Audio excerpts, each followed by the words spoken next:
भगवान राम वानर सेना लेकर युद्ध करने के लिए लंका पहुंचे। उन्होंने रावण की मजबूत सेना के खिलाफ युद्ध के लिए वानर सेना को गठित किया था। इस सेना में विशाल बलशाली वानर, भालू, रीछ और बंदर थे। ये सेना वानर राज महाराज सुग्रीव के आह्वान पर युद्ध के लिए आए थे। इस सेना को राम ने दीक्षित किया था। रावण की सेना के खिलाफ वानर सेना बहादुरी से लड़ी और रामचंद्र जी को विजय प्राप्त हुई। युद्ध में जीत के बाद ये लंबी चौड़ी सेना कहाँ चली गई, उसका कोई जिक्र क्यों नहीं मिलता? वाल्मीकि रामायण के अनुसार श्रीराम रावण युद्ध में वानर सेना की महत्वपूर्ण भूमिका थी। सवाल यह है कि जब श्रीराम ने युद्ध जीत लिया, वो इसके बाद अयोध्या आ गए तो वानर सेना का क्या हुआ? इस वानर सेना का नेतृत्व करने वाले उस समय के महान योद्धा सुग्रीव और अंगद का क्या हुआ? ये सेना राम के कुशल प्रबंधन और संगठन का परिणाम थी। विशाल वानर सेना छोटे छोटे राज्यों की छोटी छोटी सेनाओं व संगठनों जैसे किष्किंधा, कोल, भील, रीछ और वनों में रहने वाले रहवासियों आदि का संयुक्त रूप थी। वानर सेना में वानरों के अलग अलग झुंड थे। हर झुंड का एक सेनापति था, जिसे यूथपति कहा जाता था। यूथ अर्थात झुंड। लंका पर चढ़ाई के लिए सुग्रीव ने ही वानर तथा ऋष सेना का प्रबंध किया।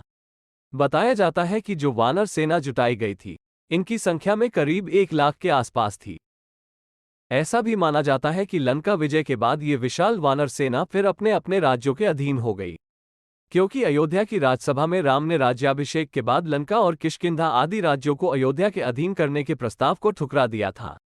ये वानर सेना राम के राज्याभिषेक में अयोध्या भी आई और फिर वापस लौट गई थी।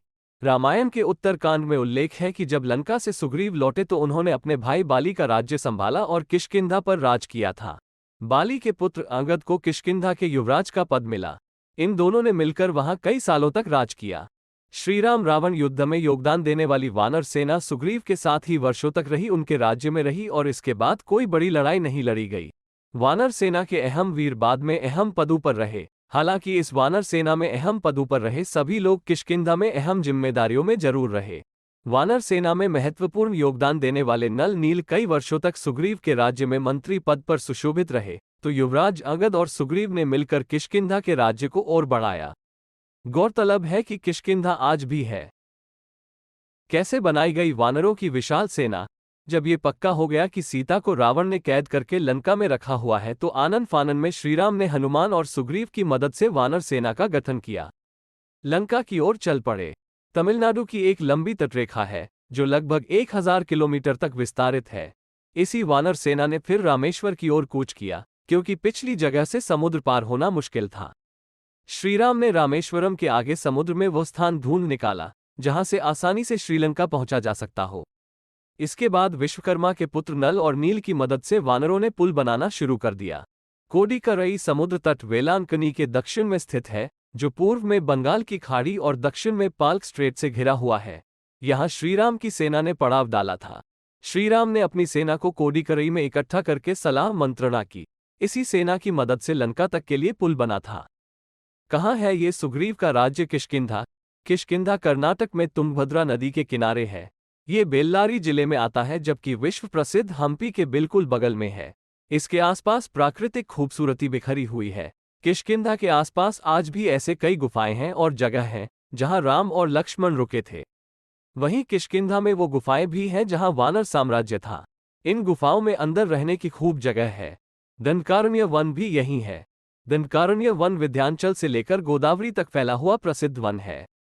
यहाँ वनवास के समय श्री रामचंद्र बहुत दिनों तक रहे थे, जिसे दंडक वन या दंडकारण्य वन कहा जाता है। दंडकारण्य में छत्तीसगढ़, ओडिशा एवं आंध्र प्रदेश राज्यों के हिस्से शामिल हैं। राक्षस दंडक के आवास पर इस क्षेत्र का नाम पड़ा दंडक वन पड़ा, जिसका उल्लेख रामायण महाकाव्य में है।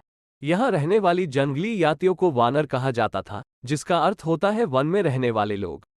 रामायण में किष्किंधा के पास जिस ऋषमुख पर्वत की बात कही गई है, वो आज भी उसी नाम से तुंगभद्रा नदी के किनारे स्थित है। यहीं पर हनुमान जी के गुरु मतंग ऋषि का आश्रम था।